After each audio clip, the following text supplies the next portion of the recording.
Good evening, everybody, and welcome to day 4 of week 6 of ALYFE Connects, our very first virtual-only event brought to you exclusively by ALYFE Group. This evening, we are delighted to welcome one of the most familiar and famous faces on the Malaysian fitness circuit, Linora Low, who is also a host, MC, brand ambassador, actress, commercial talent, business owner, health advocate. Well, you know what? I'm getting almost as exhausted listing her as many her accomplishments as I am trying to follow along her workouts at home.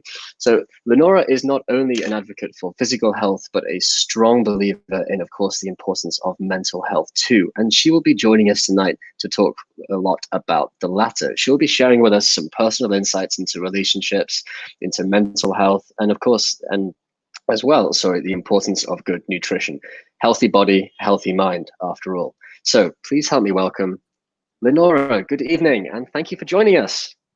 Jacob, what an introduction. I didn't expect that, but thank you for having me.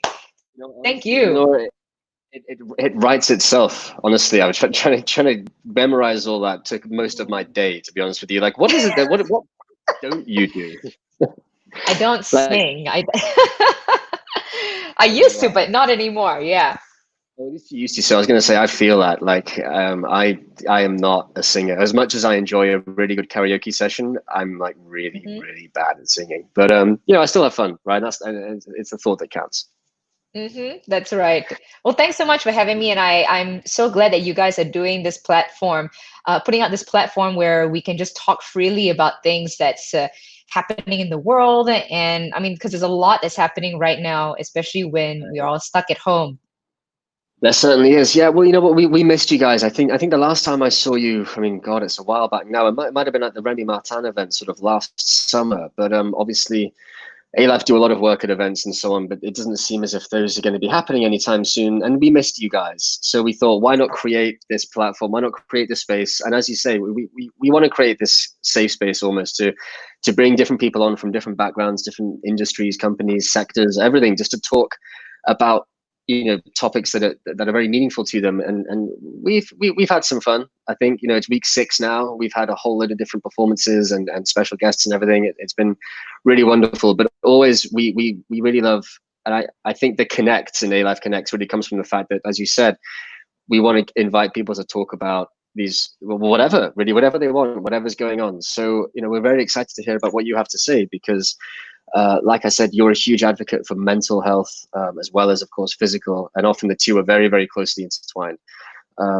It's refreshing to get real. A lot of the time, I want to push this as like a real talk kind of session. Let's get into it. Yeah.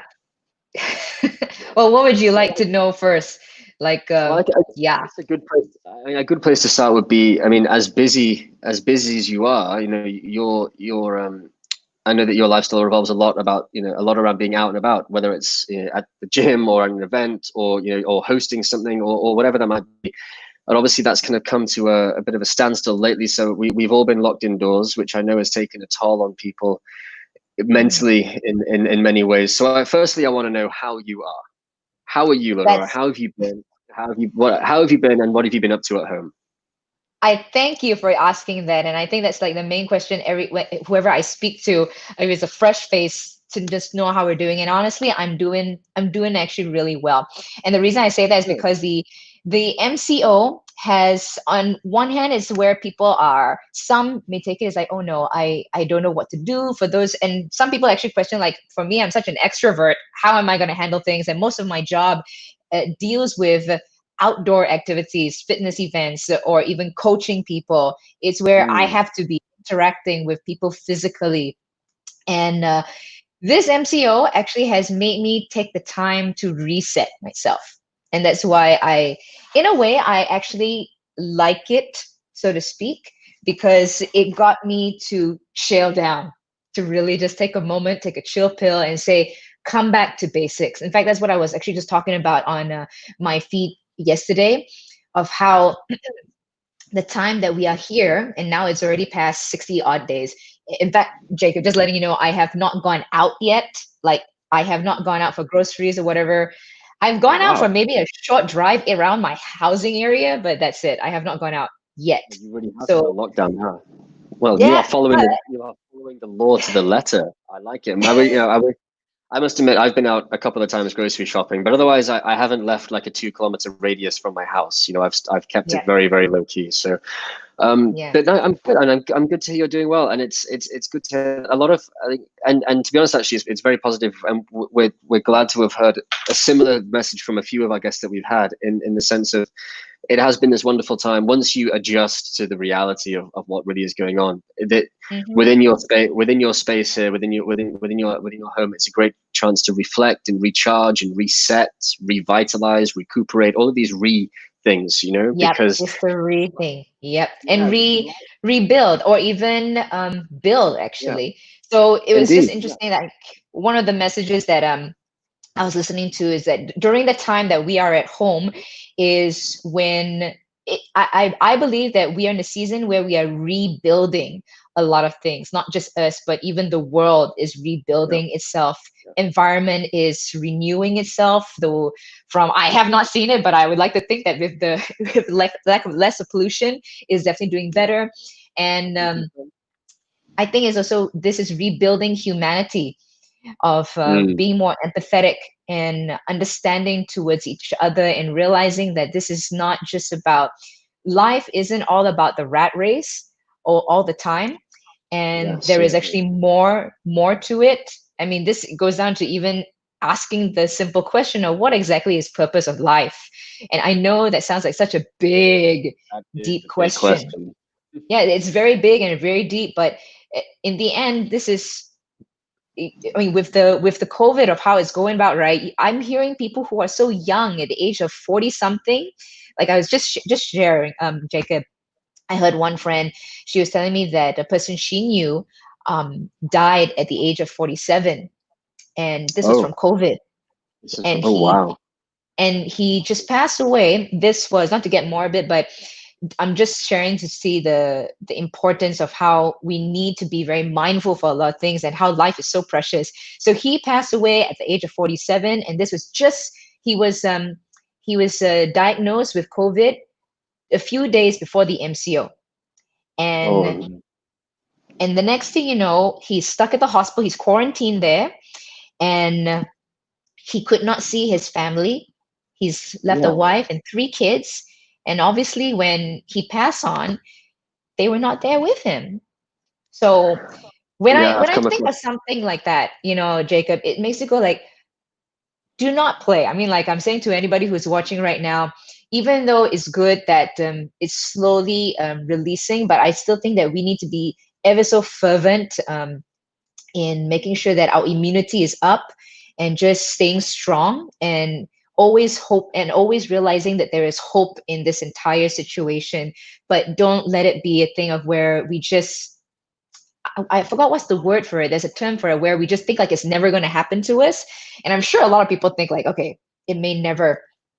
But this is where I also think like as long as we're keeping right with the following the rules of and just making sure that we ourselves are okay, our immunity is good, then that is one of the ways that we can actually stop the COVID together as one entire human race. Because it's not even about nation anymore. It's global. It's entirely Absolutely right. global. Yeah, this has touched people in literally now all corners of the world, even like the most remote. Well, not the most remote, of course. I'm sure they don't have it, but one of my friends was planning a trip to the Cook Islands, which is about as Right. far across the Pacific as you can travel. And he was planning on from the UK to Hong Kong to Singapore to Sydney to the Cook. He was planning a big trip, and this is Mm. like in February, March time, and just like week by week, like the airport, either the hotels or the airports, or indeed the entire country, were like, no, no, no, quarantine this, borders shut that, no flights running here. And to the point where even like this pandemic had reached as far across the world as it could go, and it's unbelievable just how much has changed. And I was in Korea, I was in South Korea in February, and Oh, before the just whole MCO. Right. it's a month before lockdown, but it seems I don't know how far away now. Like it seems almost like middle of last year I was there, because it's Yeah. been 60 days. Yeah, not great, not great. But I think, exactly as you say, I've seen this. There's some amazing statistics where or some graphs, some visualizations of just saying how flattening the curve and how social distancing actually does work, because if and or we can if we can just be sensible, just play by the rules and just avoid each other, rather than Yes. thinking this can't hit me. Because at the beginning, people were saying how it was only it's only the elderly, or it's only the people with like seasonal flu who are at risk. But Right. all over the world, people in the UK, some 12-year-old boy died. Oh He had like no. he had like an underlying condition, and so this thing triggered it, and there was complications, and yeah, like 12-year-old kid. So Yeah. very suddenly this became not just an issue for like for the people who you might have thought were like the most at risk anyway, but truly Yeah. affecting all walks of life. So Yeah. yeah, but otherwise, I mean, rather selfishly, I'll say that. I mean, because I know a lot of people out there are really suffering with it, if not physically, but say financially, or their businesses are hurting. But Mm-hmm. I'm like you. I'm in a good place, and I feel almost bad for saying that. But you made a very good point about the rat race just now, and I think we do tend to forget just how quickly the world outside tends to move. And Yep. now being stuck at home and with a lot more time on our hands, even just the time that we're spending not commuting, for example, Mm-hmm. it makes you realize just how much time is, I don't want to say wasted, but actually no, I'm going to say wasted. How You much can say time is wasted. I totally agree. Like the traffic, honestly, traffic takes away productive time, which is why sometimes instead of driving, I would rather be in a Grab, for example, or someone where I don't have to worry about transport. Because while that's happening, I'm stuck in a you jam. can I'm literally just looking at the road. I could be doing something else. I could be maybe learning something, which is why then during the times, which actually now it's so surprising that traffic jams are back in season, Jacob. And when yeah, I know. And the best thing I can do in a jam is listen to something educational. So that's what I do usually, because that's the time like, okay, I got nothing else to think about, but I'll put on like a quick podcast to just feed my brain. But absolutely. coming back to um yeah, just touching again on, it's going to not say it's going to be a rant, but something which I think should be put out there. I was just talking to a friend. In fact, I got a couple of friends who are cancer survivors, and this is where then it makes me, when I was thinking of some when I hear how some people, they just go out to lepa, to just hang out wherever right now, and I'm like, are you serious? You're really kidding me that you want to go out and hang out? What is the necessity of you going out to hang out at all? You Yeah, can, yeah, like what we're doing right now, I'm hanging out with you here. And exactly. And so I mean, if you are hanging out and you just don't know, I'm not saying don't complete it. You can hang out in, say, close quarters in a house, but why go to a mall? Why do that and spend the whole day outside with others? And I just absolutely. don't understand that. And here Yeah, I'm thinking like just the domino effect. You don't know what's happening. If say you're a carrier and then suddenly you go ahead and infect someone, and then that someone, it just and continues. they And take it yes, home. Maybe they visit yes, their relatives, especially because the symptoms might not show up within a couple of weeks. Like anything can happen in yeah, that 2 weeks. Like someone might exactly. take it home to their elderly relatives, and then we have a problem. You know? Exactly. And then on top of that, those people then who get infected, they would need the attention. But then what about people who already have very low immunities, like those who are cancer survivors? And they need the therapy, they need treatment. And I'm hearing that they can't even get treatment, which is unfair, because everything now is all about COVID. It's all about COVID. What about those who are already having an immunity breakdown? And so then that brings me right to my next point of why I really am so particular about trying to bring the awareness of nutrition awareness, because everything stems down to what you put in your body. Yeah, And yeah, I only absolutely right. wish I only wish that more people could see that. And I don't fault, because it took me a long time to really understand it. And the time, right, that I actually understood more about my physique was ironically when I was getting ready for a bodybuilding, the bikini competition.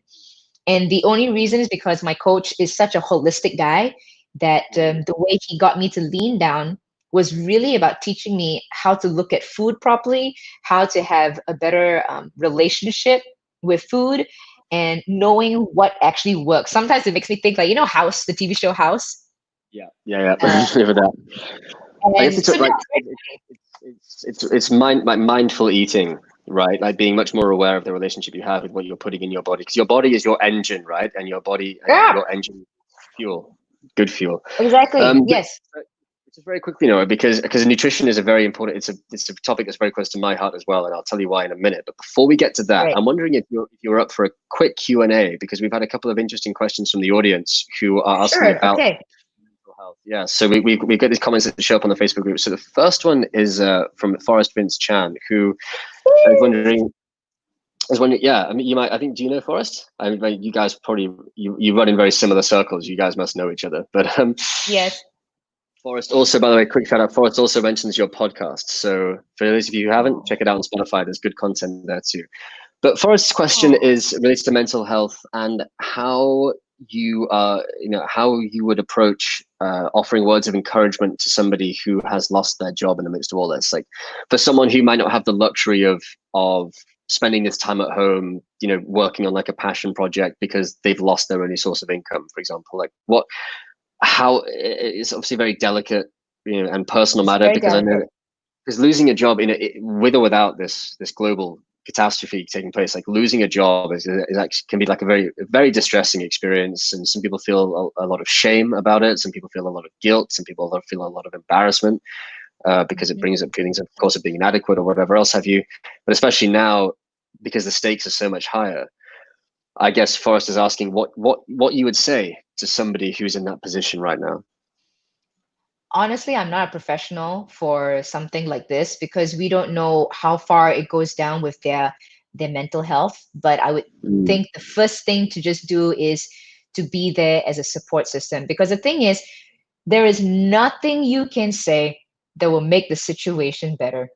I mean, there's absolutely nothing. I mean, if you think about it, it'll be not say nothing. I would say it's very hard because when someone is in their own hurt, in their own, the thing is with when you're in that state of where frustration and guilt or shame and stuff like that, you need the support to know that you can lean on someone, that someone can be there to not so hold your hand, but more so just to listen to you. And I think that is one of the things that is really lacking sometimes, is that people don't listen. Instead, that everyone wants to give an opinion because we're in a very, I'm going to drop my opinion bomb in on the comments or the captions or wherever, somewhere. And I think even this MCO is also teaching me to just stop and listen Mm. And and stop and ask the listen. right, yeah, and ask the right questions, or rather not even ask the right questions, because the questions may not even help. If anything, it might even trigger something more. But it's just be there for that person and ask, how can I help you in any way? Because it could be like it could be even saying giving, because I actually did speak. I did have one person I knew who was going through issues with work and stuff like that, and I was actually literally churning out ideas. I was saying, why don't you try this? I can be there to help you with this. I can help you build this. Da da da da. I was literally like feeding. But even though I fed all those ideas and encouragement, that person needs to be the one to make the first step in saying, okay, I am going to do this. So you can give all the words of encouragement, but if they don't want to actually physically or mentally get themselves ready to take that first step, there's only so much you can do. And that's why I say the best thing is to be a place of support for them. That's a very good point. And actually, that brings us very nicely. I think you've already answered this next question, but there is another one that's just come up, which is, I think, very relevant. And that is, Mm. at a time when our voice and our support can mean so much to our friends and our closest, and even, in fact, not even our closest, because, quick side note, what's been amazing, I think, about this, the past couple of months, is that people have been reconnecting with people that they have not spoken to for years, but because it might be like on a house party, the house party app, which does all the Yeah. quizzes and house party and Zoom and all of these different things have been bringing people together. Like people are doing pub quiz nights, And these are people who like you just haven't thought about because you're getting so wrapped up in the rat race, you know, and you just think, and you Yep. put it off to the weekend, and then the weekend comes, and then it's the next weekend, and all of a sudden. But now we're like actually taking time to check in and simply ask, how are you doing, you know, which I think has been amazing. But so at this time then, which when our voice does matter so much,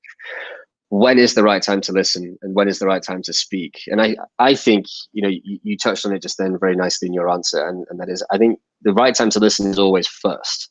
That's the first thing you should do, because nothing you can say, or very rarely anything you can say, will make it like actually better. Like you can't get someone their job back by expressing solace, right? But you can make them No, feel heard and no. seen and so on. So yeah, what are your thoughts on that? So when is the right time to speak, do you think? Like what? I have my ways where I've got two things on this.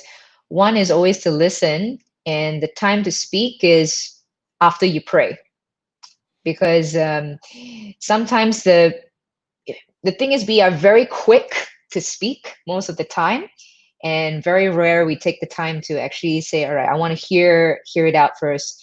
And the thing is, when we I suppose it's when, what are your intentions when you want to say something at all? Because if what you're saying doesn't lift someone up or encourage them, then don't say it.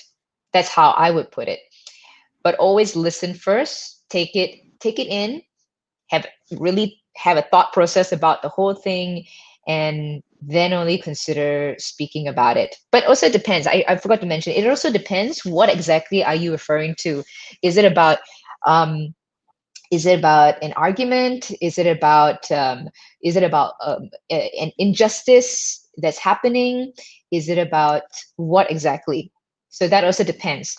What are you actually looking for to, what are you listening to? What are you listening about? And also, what are you looking to speak about? Like for me, I would say the time now to speak about nutrition is great, or which we're going to get to later.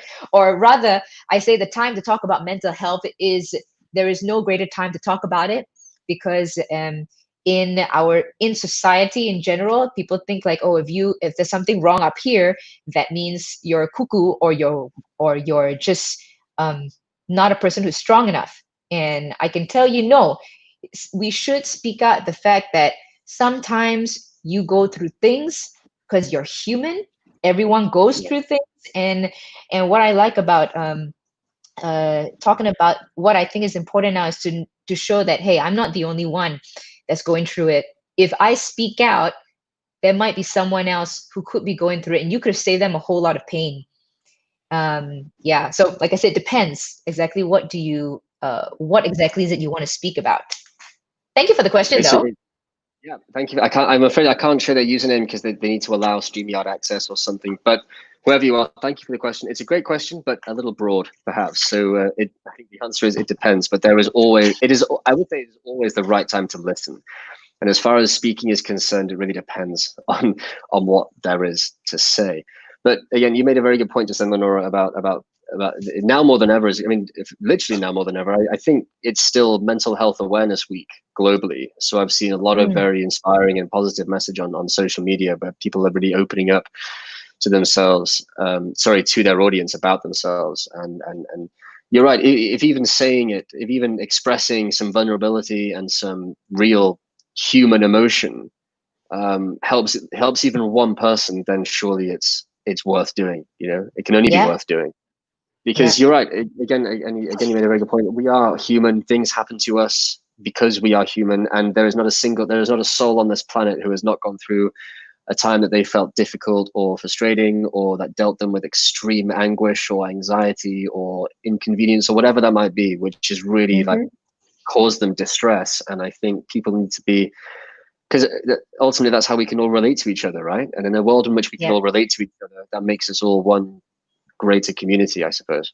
It's how we'll Yep. survive together, you know, Yep. together stronger.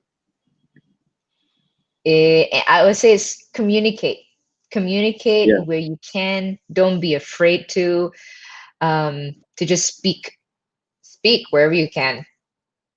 Yeah, yeah, totally agree. I think which brings us on nicely, almost to our almost nicely, not as smooth as I would like, but I'm trying here.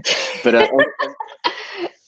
onto our next topic, which is the nutrition aspect. But like I said at the beginning, healthy body, healthy mind, or likewise healthy mind, Mm. healthy body. And I think the two are inextricably linked. You can't get away from it. Like if you put crap fuel into your engine, you know you're gonna whoever's up there in the cockpit's gonna feel pretty crap as well. You know, like Yeah, it's that's right.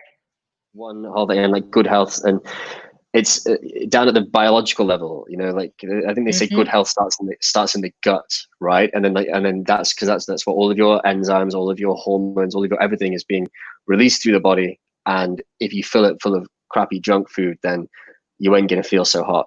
You ain't gonna look so Yep. hot either. And then that Which, becomes a thing. That becomes a yep, and vicious which is cycle. why, like you said, it goes very much hand in hand. I would even say actually it starts first even more um, with your headspace. And the reason is like I don't know if you've ever known her, but go and check her out. I think she would be quite cool to go and read. Her name is Dr. Caroline Leaf. She's a cognitive research scientist, so she studies the brain. And she was saying that 80% of your brain is busy thinking about food. That is how much the human brain thinks about food. So now when that happens indirectly, you are also, your gut is actually working simultaneously. So you know how they say that your stomach is your second brain? Yeah, Yeah, it's yeah, kind of true in totally. that sense. Because I mean, honestly, like maybe for a Malaysian, I don't know, but for just anybody in general, I think if you ask them, even if they're finished with lunch, they're probably going to be thinking of what they can have for tea, or they're probably going to think of what they can have for dinner. But Yeah, it's really the true. You point spend is a lot that of time. we are always thinking about majority of the time, if you're not thinking about work, you could be thinking about food. And so that's where you got to get your mind right into understanding what exactly what kind of foods would actually help your body. And like I said, like you said, we've been saying it goes hand in hand. You can't do one or the other. See, like it's like almost a chicken and egg kind of situation. If you eat crap food, and I'm sure you've heard this before, Jacob, that sugar, I'm just going to talk straight out, processed foods and sugar, Mm-hmm. those are the two things which I keep harping again and again on my feed and even to my clients. Just eliminate it. Eliminate processed foods and sugars, because sugars are just as bad as cocaine. If you go do a brain scan, I'm serious. You go do a brain scan. No, it's not fun. Where cocaine lights up the brain, sugar lights up the brain in the same way. And the scary thing is that sugar can only, the satisfaction you have from sugar can only be replaced by sugar. So that's why you end up going like, okay, if you're gonna have a cake, for some people, if they can't control it because they just send so much signals to the brain is saying, okay, I want more of that, want more of that, because it's a dopamine effect. And right now, when you're at home, you are stressed out either from work or by your kids or by your girlfriend or babies, all these underlying things that's happening that never came out before, which we'll talk about later on in terms of relationships as well. um, so all that will stress you out, and the body seeks for relief. And one of the ways for relief to get that dopamine kick is to go and reach for carbs, for sugars, and naturally. And it's just ingrained in our system. So that's where then I would say like the one thing which I would be a good help for anyone who's having either the binge eat or the stress eat. This is why then I say it comes down to your mind. If you are already aware and you're able to go, oh wait, catch yourself. If you're able to catch yourself saying, okay, I'm stressed out and I just can't be bothered anymore. I just want to reach for something that will give me relief. And it could be, for example, a cookie. It could be Yeah, something as simple as that. But if you have that awareness and that knowledge for yourself, like, okay, I know it's not great for me, but I'm just going to go for a banana, for example. I would take that instead because I know it has the sugars. I know it's got good nutrients rather than having something that's processed. So let's just say you go for the cookie, right? Or the cake because, oh, it tastes so good. And I totally understand, okay, because I've got a sweet tooth. And that's why I created kapow balls with my sister. Um, when you take that, the thing is, if you don't have that knowledge, of how to control, or how to, yeah, I would say like control, then it can go just haywire. And the reason also I say that is because when I was competing, here's the thing. When you're competing, I'm very much in the zone. You can be very focused because bodybuilders, they have one of the best disciplines in the world when it comes to food. Because to control what you're eating for a good 6 months is tough. 4 months, 6 months, Yeah, and I to think lean down. the level to which you guys, especially pre-show prep, the your carbs, your everything, your macros are measured to the millimeter, right? And I think you Yes, cannot it's cannot move measured. out. And it's not just the food that's measured; it's also the time. Like you got to stick to certain things at certain times of day for for optimal Yeah, absorption or whatever else you like it. Yeah. So you guys have yeah. the discipline of what's a good metaphor? I don't know, something that's very disciplined. You got me. You got Yeah. me thinking about cookies now. I'm focused on Sure. that. You see what I mean? The brain is thinking 80% about food. And I mean, like that whole thing about bodybuilding, that is a whole different topic, which is so much fun to talk about because that's when I just give you, no, I don't want to give that example, but nah, that'll take too long because there's just so many things to talk about from there. I'll give you a little Thank you. Yes, I see plug. it, Kapavos. Thank Well, you. so this is Lenora's business, which you founded with her sister, you just said, and which are you describe as guilt-free energy balls, which Yes. look actually, I'm looking at them now. See, I'm multitasking here. They look absolutely All right. amazing. I'll Yes, and have we to got a check new them out. one. We've got a new thing which is called, we haven't put it out yet, but I'm just going to tell anyway. It's called the Rocky Bar. So this is for those of you who are into the whole keto thing. Not to say it's a keto thing, but it's a very low carb, high fat dessert, and it is amaze balls, if I must say. So I was saying to my sister, this is so good. So she is the chef, the one that creates all this.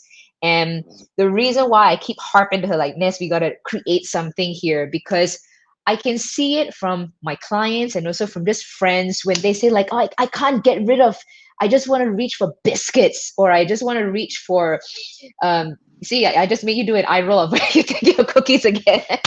And, I'll share something with you in a second, which will sure. which I think gets me out of trouble, which will get me out of trouble. But yeah, you're making a Okay. you're speaking my language here, all right? And I'll tell you why Yes. quite shortly.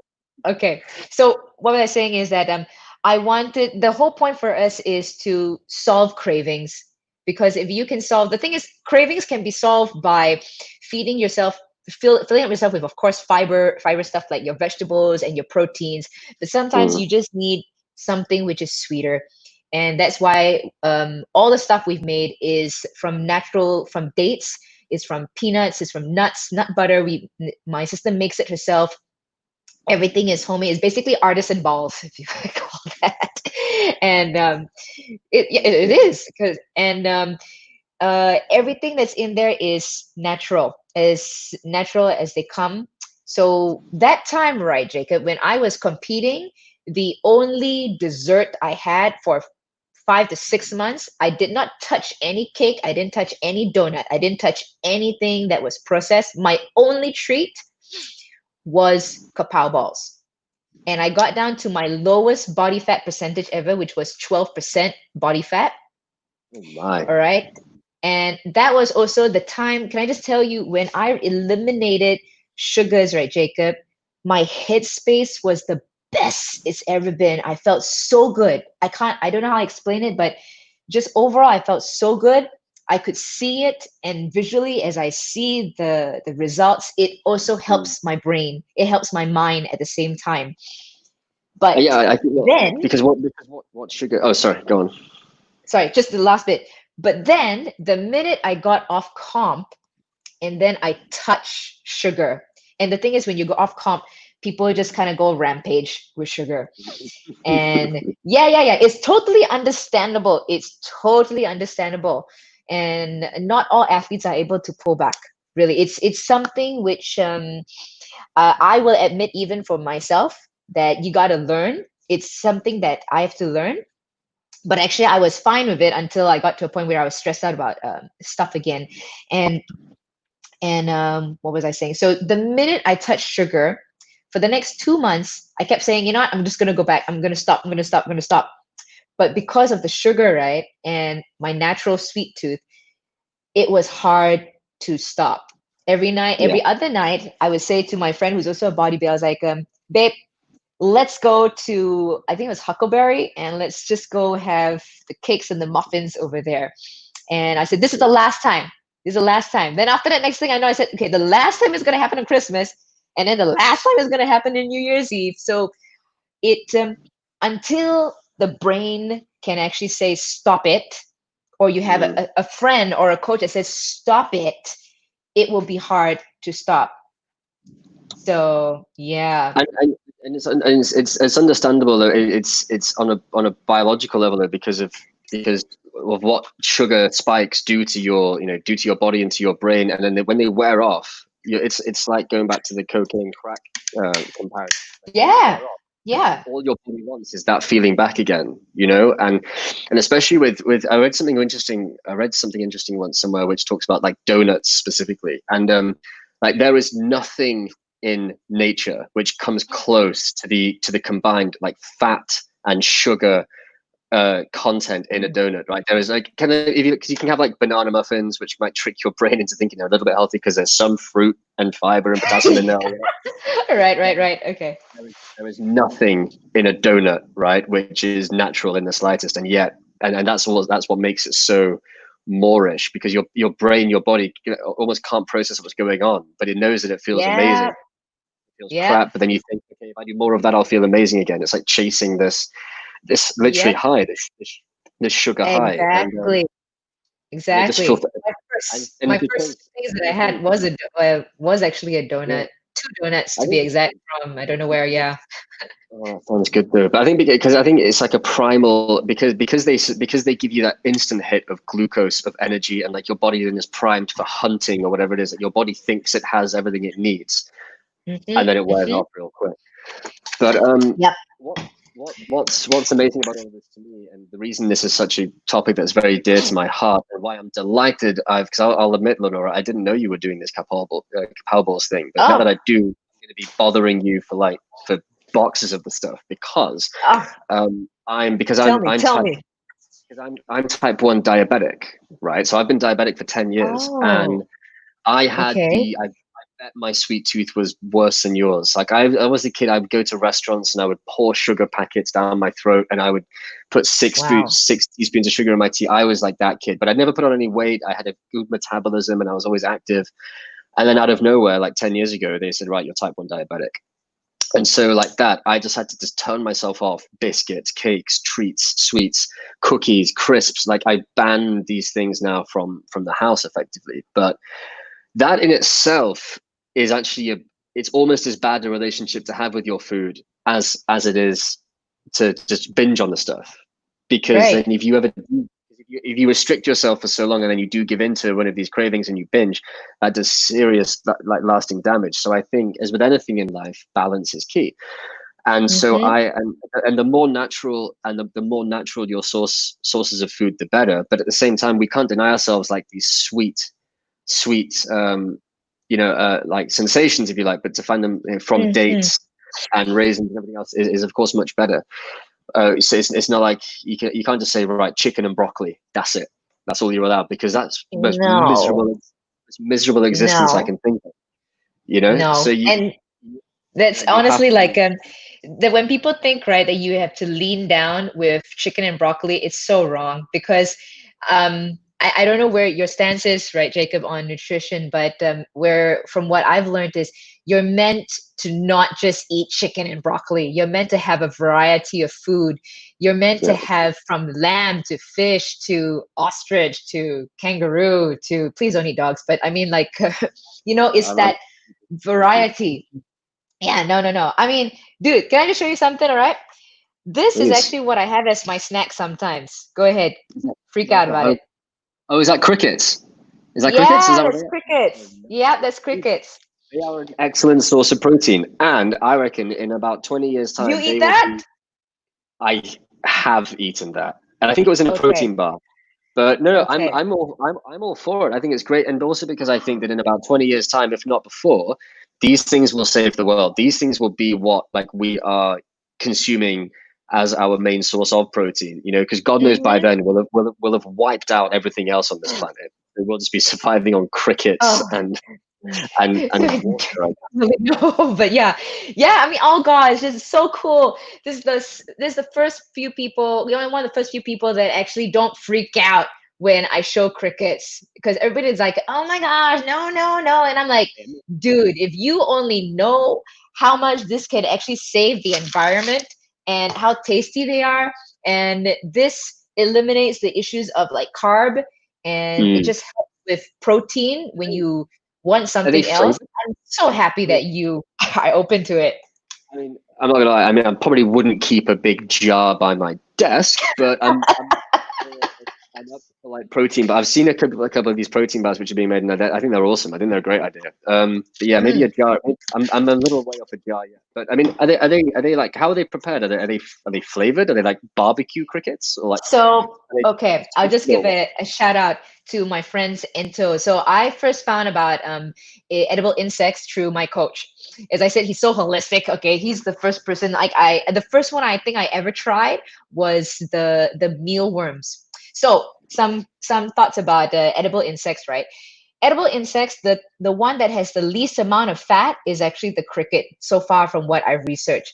The mealworms, anything which is a worm, they have very high fat content. They have higher fat content, and they've also got higher, the protein and the fat content is nearly similar. So if say you're being mindful, crickets is honestly the best one. The protein is at a good amount. The carbs and the fat is also at a good amount. I mean, if you think about it, also with the physicality of a worm and say a cricket, the worm is more squishy compared to a cricket. Yeah. I suppose. Like Yeah. So anyway, what was I trying to say? So my friends here, the first time I found out they had crickets was from this brand called Ento. So shout out to them. And these crickets, they are harvested and grown. There's a farm somewhere in, I think, in Damansara area. And so it's harvested here locally. And he has flavored some of them. He's got different flavors. There's like salted egg yolk, and then there's barbecue, and I think there's teriyaki. But I said, dude, I just want crickets plain, just because I just want to be more mindful of the different stuff that's put in. So I said, I bought 1 kg worth of crickets from him. And so that's 1 pretty kg. much. What does 1 kg of crickets look like? That must be quite a lot of crickets. 1 kg of crickets. Imagine it like, you know, the protein bags that you see at the supermarkets. It's just like maybe slightly bigger than this, you know. And so it's about 2 bags of that. Ooh, roughly. God. Yeah. You know what? I'm intrigued. I might look these up because I'll try anything. Why not? It's and I think like I think they're a genius idea. I think they will be markedly more popular. Give it another 5, maybe not 5, 10 years or so. People will be all over these. You know, I really do. Once they get over that egg factor, I think that's great. Yeah, man. Because I gotta ask, like you said, you're type 1. That means it's hereditary. Someone in your family was. Oh, and you did not know. And you didn't know. I had no symptom. It came out of nowhere. I developed like an unusual symptom like when I was 20. So I was in my first year. I was in my first year at university. But yeah, so it's genetic, and they're still not sure what the cause is. Right. It's not sure what the cure is either. But I'll admit, for like the first few years, I didn't take it very seriously. I had a real issue with it. I had a real tough time mentally coming to terms with the condition because I hate needles and all the rest of it. But then recently I started taking it a bit more seriously, and this was about the same time as I moved back to Malaysia. So almost 4 years ago. So I grew up here years ago, and I moved back 4 years ago. And I realized very quickly just how bad. I mean, I don't want to like come across as, I mean, this is maybe controversial for like this random Matt Sally to say this, but like it's a crisis in Malaysia. Like type 2 diabetes is a goddamn crisis out here. It is. Precisely because of you mentioned the processed foods, the quick sugary snacks, like the access that everybody has here to these, and it blame the West. It's mostly, at least anyway, like God knows our local cuisine doesn't help either with the oil, the fat, the sugar, the stuff that's rolled in powdered sugar, all the rest of it. It's so yeah, so I'm trying to like be a lot more mindful about how I manage my condition out here, and what, you know, hopefully can be done to set better examples. And I think it's amazing to see what you're doing with Kapow balls, and there are a couple of other like veganism here is, I mean, I'm not vegan myself, but veganism here has grown exponentially, I think, since in the last couple of years. So it's really at the same time as realizing just how bad, you know, the numbers are, like in terms of diabetes and obesity. It's at the same time. I need to make a point. Sorry, I need to just make a point. I need to make a point. So, okay, while I'm not vegan, but I do support some of the aspects of veganism, but I also want to point out, so when it comes to vegan desserts, I really, really want to point this out. Just because the dessert is vegan doesn't necessarily make it healthy. I have to emphasize that to whoever that's listening. Because the thing is, a dessert is a dessert. What makes it a dessert is because it's sweet. So even though they're saying, yes, I'm not putting animal products in it, but you're still putting in sugar. So it makes no difference because you're still putting in the sweet stuff. I would say even if it is vegan, that's good, because if you're just being more mindful about it, but check again with ingredients. I always say check again with ingredients, like what exactly is the sugars or what kind of flour they're using. Flour, sugar. Okay, just to give some more, right, Jacob? I don't know if you read this book. I haven't read it, but my coach told me about it. It's called this dentist, he went on a search to understand why people were having crooked teeth. And the book is called The Four White Devils. So the Four White Devils, go and check it out. You can actually Google it right now. I forgot the name. I think there's a few guys that has this, but basically the Four White Devils is white sugar, white bread, white milk, and I think is white pasta. White bread, white sugar. I know white rice. Surely white rice is in there. White rice, white bread, white sugar, and wait, what was the third one? What was the fourth? White milk. It's white sugar, milk. Yeah. So basically, all is the stuff which is processed. If you go and research about it, it's all processed stuff. So this dentist was saying it's amazing how the Red Indians, they had perfect teeth. Like their teeth were perfect. You don't need to go to a dentist or anything. They didn't need to have braces. It was perfect. So he was trying to understand, and he found out that the Red Indians who stayed in their land and ate from the land that they had grown up in, they had perfect teeth because they hadn't gone over to the urban world, which is filled with technology and upper class things and sugar. So the Red Indians, who, if I'm not mistaken, that stayed in their own land, they were fine. They had great teeth. But then after that, they say, okay, you know what? We want to get more urbanized. We want to make more money. So let's go over to the city. So those who went over to the city, then their lineage, you started seeing them have crooked teeth because they were introduced to things which were not of the land, which were man-made. Yeah. So I was like, wow, that's actually so cool. And actually, I was talking to a local dentist, and he was saying that the Orang Asli here, they got perfect teeth too. They got perfect teeth. And then a group of his dentist friends wanted to go in there and give them dental care. And what's so funny is this: when they went to give dental care, that's when the teeth started getting crooked, or they had issues because they started bringing snacks from the city to the Orang Asli. Oh, that's why. And so then the kids, you know, like I don't know if you've heard this orange ring. It's called rota, something like that. And so they were eating stuff like that. And then that's when, obviously, you've never tasted it before, and you go like, wow, it's so good. You want more of it, and that's it. You go and get it. Yeah, it's. I think that's some. I didn't know about the teeth thing, but what that reminds me of is a similar kind of story. Is the highest, or the populations with the highest like ratio or percentage wise of type 2 diabetic are all in like the South Pacific, like Guam and Samoa and all of these places. Why? Is because the American troops way back in World War II, they were bringing like products like Spam and processed candy bars over, right? Oh, And so like okay. in the last 50 years, type 2 diabetes has skyrocketed because all of these islanders are just now living Wow. off tinned food. Oh my Like, gosh. Okay. because exactly like these kids with this brand new candy, they're like, they've never tasted this. This thing is so, I mean, it's unnatural to us, but to them it is of another planet, but it tastes so Yes. good. But it tastes so good because Yeah. it triggers the body's natural response, and all of a sudden, you're 350 pounds and your teeth are falling out, because Yeah. And then, I mean, like the other thing that not many people are aware of. Have you heard of this thing called xenoestrogens, Jacob? xenoestrogens. No, I've heard of. Is that like the point between like your cholesterol, your sugars, and something else? It's like No. this. No, maybe not. No, I haven't. So xenoestrogens are basically fake estrogens. And if you go on to this one website called T Nation, you can actually read up about how xenoestrogens started. So back in like I think it was the 1950s or 60s or 70s, around there.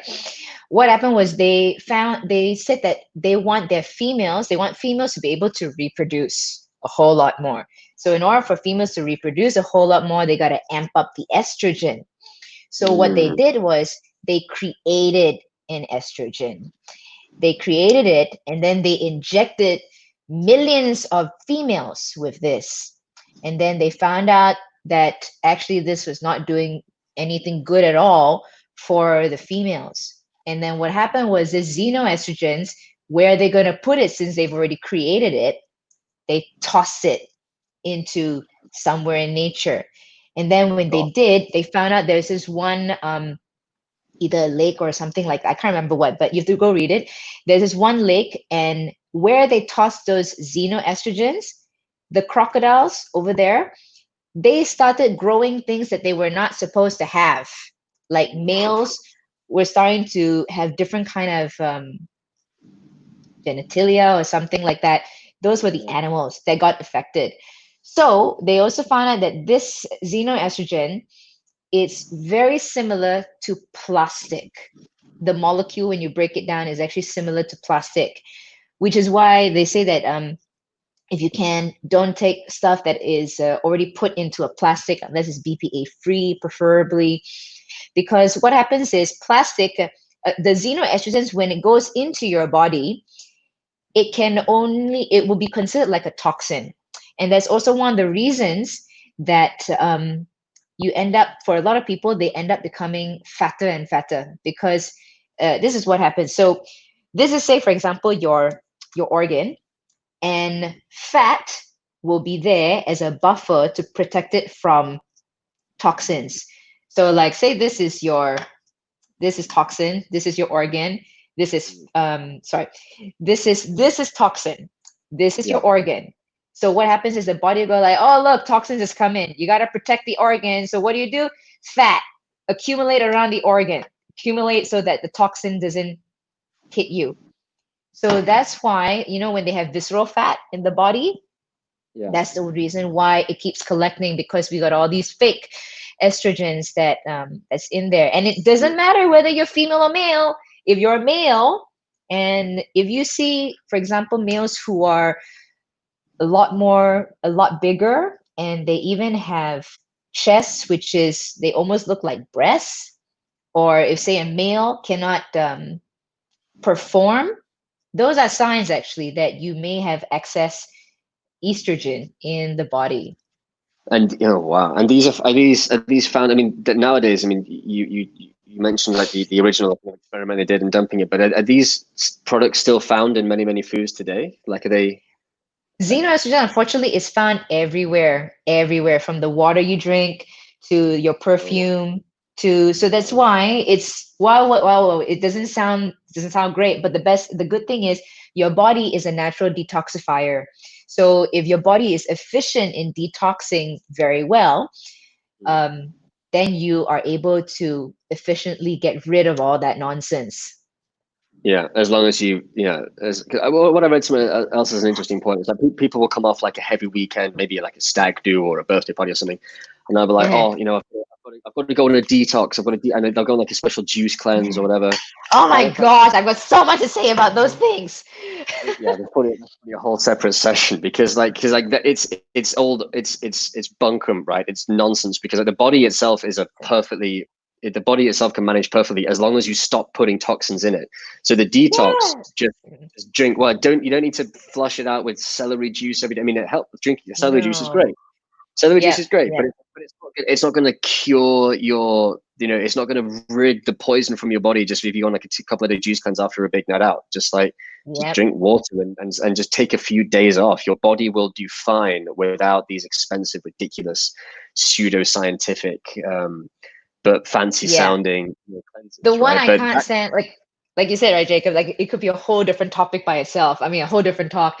Like seriously, the juice cleanses, the first time when I saw this stuff, it just if people only, I just wish people understood a bit more, or I suppose I can't fault because you only know what you know. And the thing is, when we're in school, I never learned about the process of detoxification in the liver. It was like, okay, it's there. I need to pass my studies. That's why I will remember it for now. And you know what? After that, I'll just throw it out. But I'll label a diagram. That's it. Done. I'm out. Yeah, exactly. But if we were actually educated in early days, or whoever it was that in the system, I really wish that they said, look, if you do this, this is going to happen to you, and this. If someone painted that kind of picture, then maybe I would have actually said, okay, I'm going to listen even more now because this is important for my life. But yeah. Well, we didn't even get to touch relationships.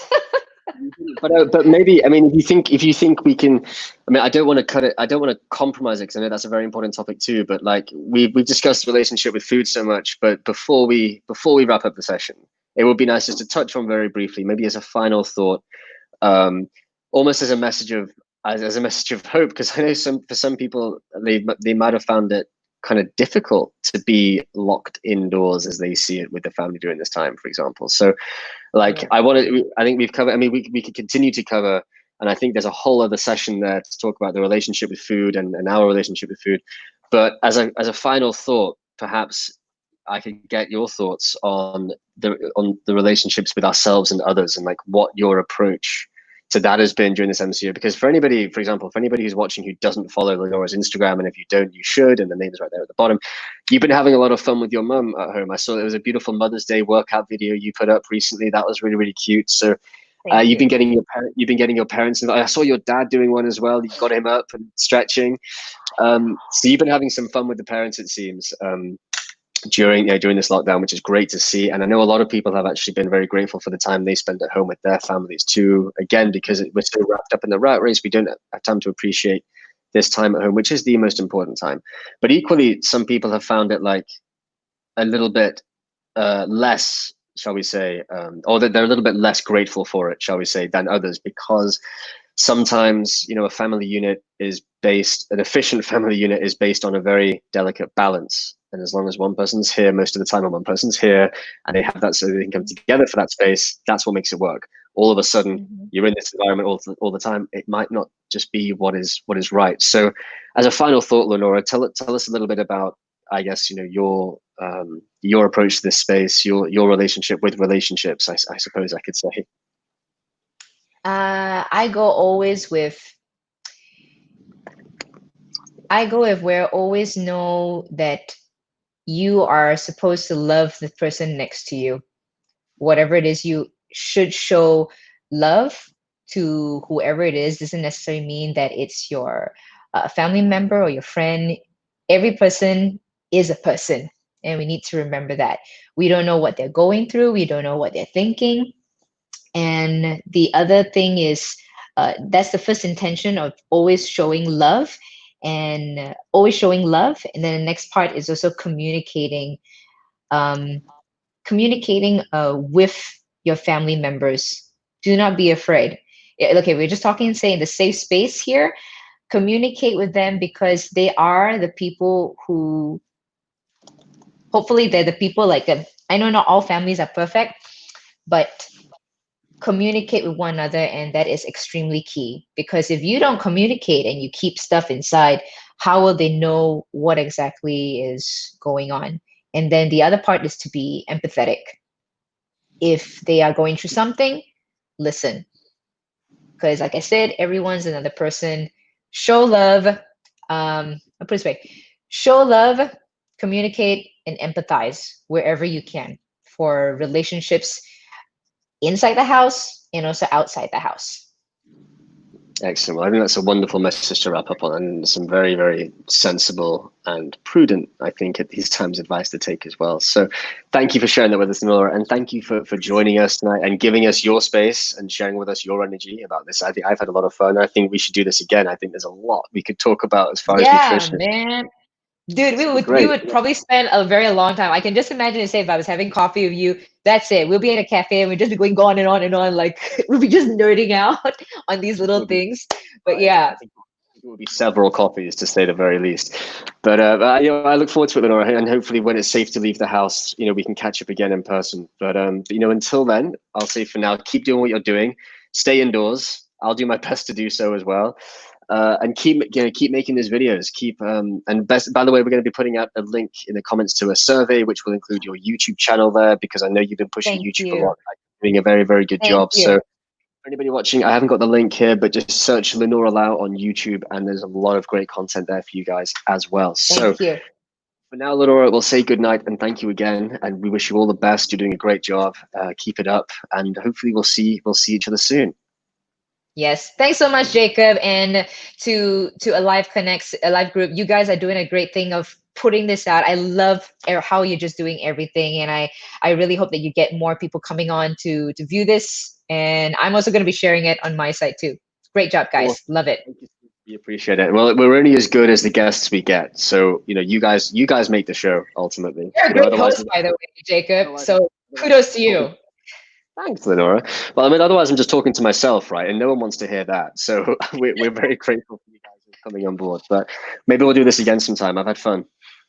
Thank you. All right. Catch you later, man. Good night. Good night. Be well.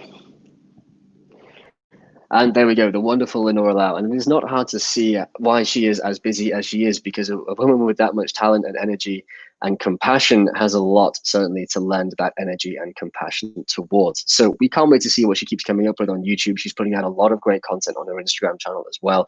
Check it out, from anything from home workouts to nutrition advice to mental health. It's all there. And her kapow balls as well, I've got to say, look absolutely delicious. So check those out as well if you get a chance. That about wraps us up for day 4, Thursday. Thursday is day 4 of week 6 of ALYFE Connects. But keep an eye on the Facebook group for the upcoming schedule. We might just have something left for you to wrap up the week tomorrow. So keep an eye on things. But if not, we will be back. If not with Connects, then with a different series entirely. We're having so much fun with this online production stuff. We just can't seem to stop doing it. So we look forward to bringing in more special guests, different formats, different kinds of content to keep you guys educated, informed, and hopefully entertained. But for now, that is all we have time for. So I will wish you good night and say, stay well, stay safe, and like Linora, stay indoors if you can. We'll see you on the next one. Thank you.